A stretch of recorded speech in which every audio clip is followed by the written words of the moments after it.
Jadi di sini gue pengen bahas ya ke kalian, gimana caranya kalian semua yang di sini itu bisa belajar sukses 10 kali lebih cepat dibanding biasanya. Banyak banget dari kalian yang nanya, waktu itu gue pernah bikin post ya di community, gue tanya ke kalian, apa yang kalian pengen pelajarin dari gue? Di situ ada banyak jawaban ya, ada yang bilang di 2030 kayak gimana nanti, solusinya apa, itu udah gue bikinin semua videonya. Tapi ada satu pertanyaan yang menurut gue menarik. Ada yang tanya gimana sih caranya gue itu untuk belajar ya, jadi belajar untuk belajar. Nah, makanya di sini gue pengen ngajarin kalian, ya, gimana caranya kalian belajar untuk sukses. Belajar yang gue maksud di sini adalah belajar untuk sukses secara finansial, ya. Jadi kita garis bawahin belajar untuk sukses secara finansial. Bukan belajar untuk materi sekolah, bukan untuk belajar untuk spiritual, bukan belajar untuk kesehatan, ya. Gue nggak ngerti semua itu. Yang gue ngerti adalah belajar gimana caranya kalian bisa punya duit yang banyak. Penting banget dalam hidup ngerti seni untuk belajar, ya. Karena kalau belajarnya itu tidak efektif, misalnya lu mau sukses, tapi belajar untuk suksesnya itu nggak efektif, itu bisa berabe. Waktu gue masih muda, ya, gue itu selalu untuk bikin semua hal itu sekompleks mungkin. Gue merasa gue paling pintar, gue pengen bikin sekompleks mungkin.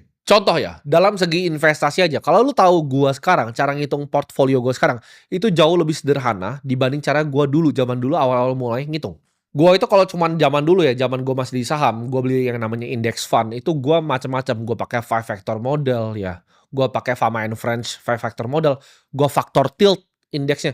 Repot banget pokoknya ya. Kebanyakan teori ya, dan pakai cara yang simpel sekarang gue lakuin ya. Semua teori yang gue pakai dulu aja kalah. Itu yang gue pikir ya, sekarang setelah gue pikir itu adalah cara paling bodoh ya. Ketika lu coba untuk meribet-ribetkan sesuatu dari investasi lu ya, dari flow lu bekerja. Manusia itu punya otak yang simpel. Kita harus bikin semuanya simpel. Makanya kalau kalian rata-rata perhatiin video gue, itu semuanya kesannya sederhana. Karena jauh lebih gampang ya untuk membuat sesuatu yang kompleks ya.